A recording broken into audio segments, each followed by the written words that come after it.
So we've got the guys from Pier City Cycles down here, and we also have one of the new R12s. So we thought we'd pick their brains on it while they were here. Good? Or are you going to go again? What do you think? I don't think the energy was there, guys, to be honest. I think the energy needs upping. Here we go.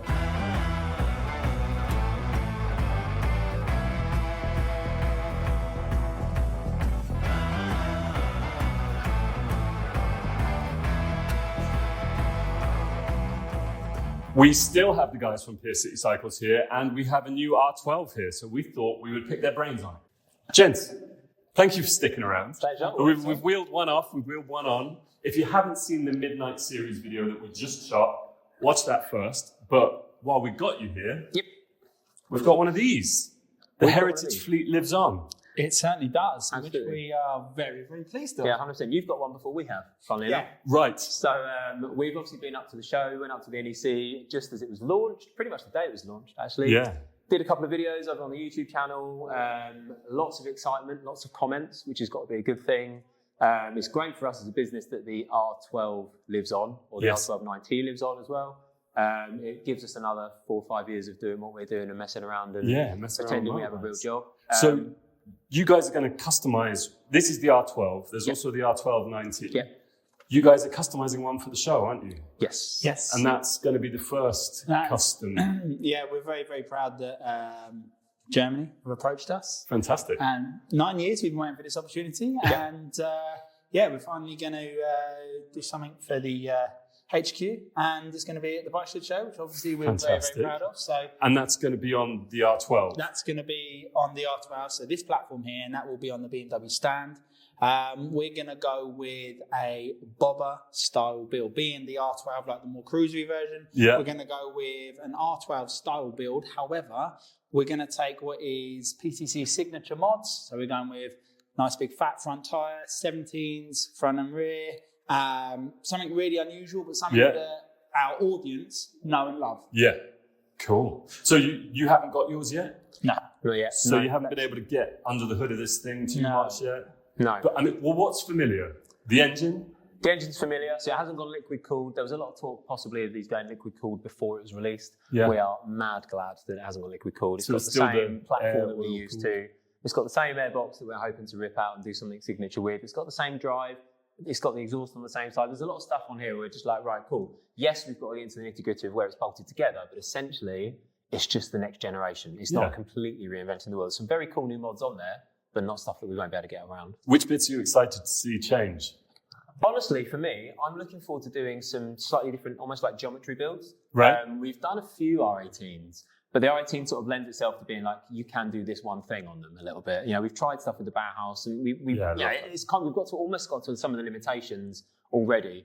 Whereas with this, the bobber aspect is something I think a lot of people wanted the R18 to be. It was obviously quite a big bike. You know, it doesn't necessarily sort of like fit in the garage and shoot around town as much as BMW are hoping maybe for like our type of market. Yeah, sure. If you've got loads of highways and stuff and you want to go out, it's great for that. For us, this gives us much more of an opportunity to sort of hit that sort of Sportster style build that at the moment we can't really do. The R90 currently, it's just one big frame all the way to the end. So if you want to do a bobber type look on it, you haven't got much of an option other than start hacking away. This one, however, You got mount point here, mount point down there. This can come off.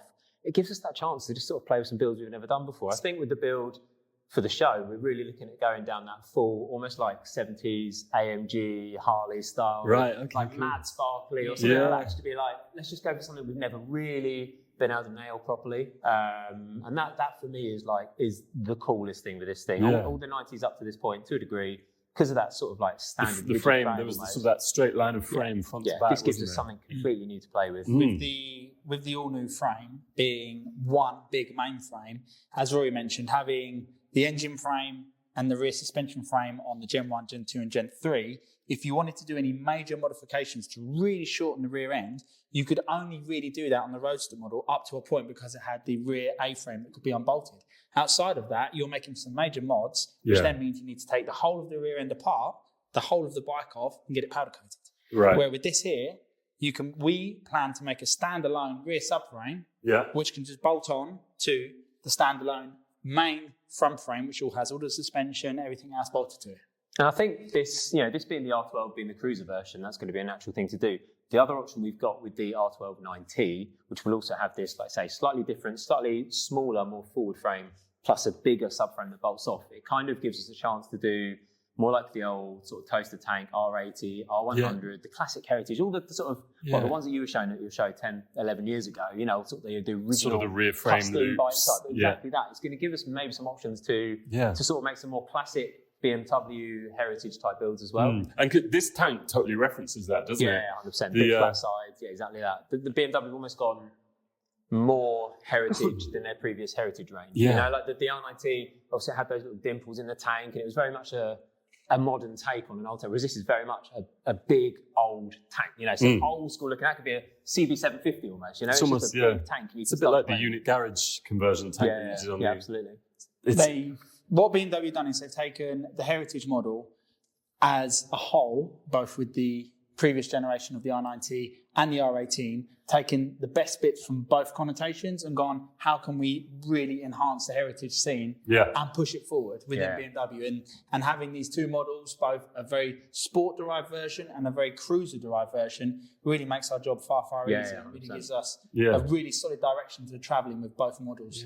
I think it's interesting because I'm really excited to ride this, and I really like what they've done with it. But I also think it's going to, in a way, elevate the old R90, where people go, I miss the old tank, and it'll kind of bring value to that one as well as the new one. Yeah, so we've had comments on our YouTube channel already from the first videos of people saying, I've seen the new one and I've put a deposit on one of the old ones. And that's obviously good. It's, BMW are winning either way at the end of the day. Like for us, it means that we've got that community that are already there that really want to, live with what we've got, really want to sort of embrace what we've currently got, and then we've got the new people we can maybe attract in. I know this one, for example, could be restricted to A2 licenses. So all of a sudden you might see these at training schools, and this might be people's like my first big bike and things like that. So, it's going to open up more people on one side, but like you sort of said, it also means that the current thing that we're doing will live on even further. Yeah.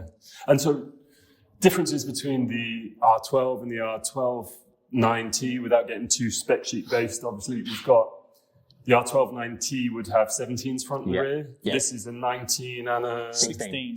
Yeah. Obviously, cruiser versus more sports roadster cafe racer style. Lower seat height on this one as Lower seat height. Yeah, again, that kind of tails back to the A2 license thing. Confidence when you're riding comes from, confidence makes the enjoyment when you're riding, doesn't it? If you can be confident and comfortable on a bike, you're going to enjoy it far more. And for newer riders to have that slightly lower seat height, so they're a bit more flat-footed when they're getting going and stuff, is actually a massive deal. I think it's a massive big thing for me. So that's going to introduce much more people into the brand. Again, hopefully that means that people are then going to stick within the brand, and again, that's only going to work for us and BM long term. Like what we mentioned with the R18, BMW, similar what they've done with the GT10 and the R18, and one's too small, one's too big, where we can find a middle ground on a platform that works. The R90 is that platform that works.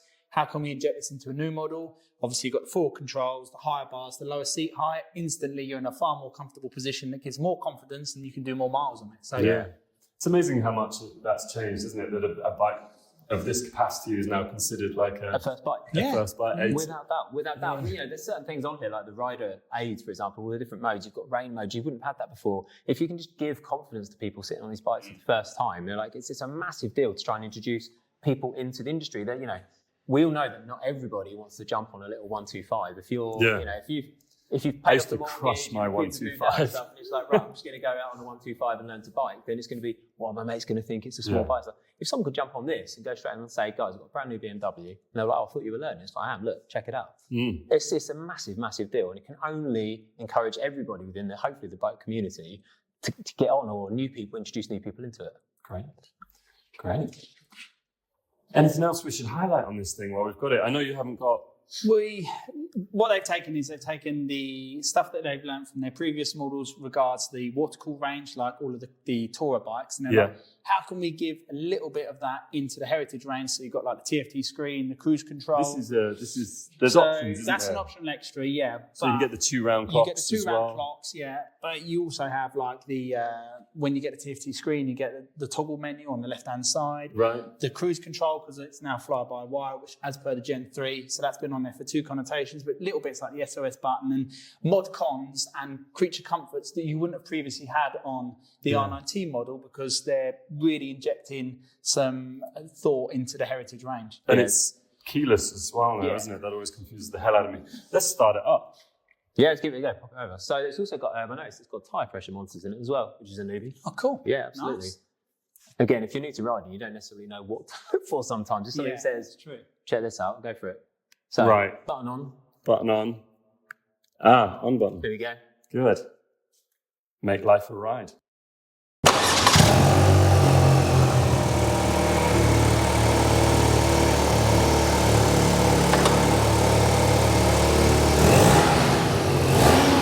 Still getting there.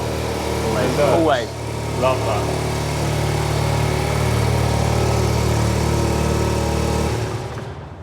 Great. I love that the engine still has that character, doesn't it? It's not all sort of been, because this motor's been around a little while, hasn't it? It's been around forever, yeah. Isn't it, really? It's great almost one of the that it's founding fathers a little bit. Yeah, so it's now Euro 5, It's going to Euro 6 now. Mm-hmm. Yeah. Exciting. Well, gents, thank you very much for talking through this bike with us. And always a pleasure. Thank you very much. Wait to see what you bring to the show. Yeah, basically. us too. Very excited. Yeah. Cheers, Thanks guys. so much. Cheers. Good to see you. Good, dude.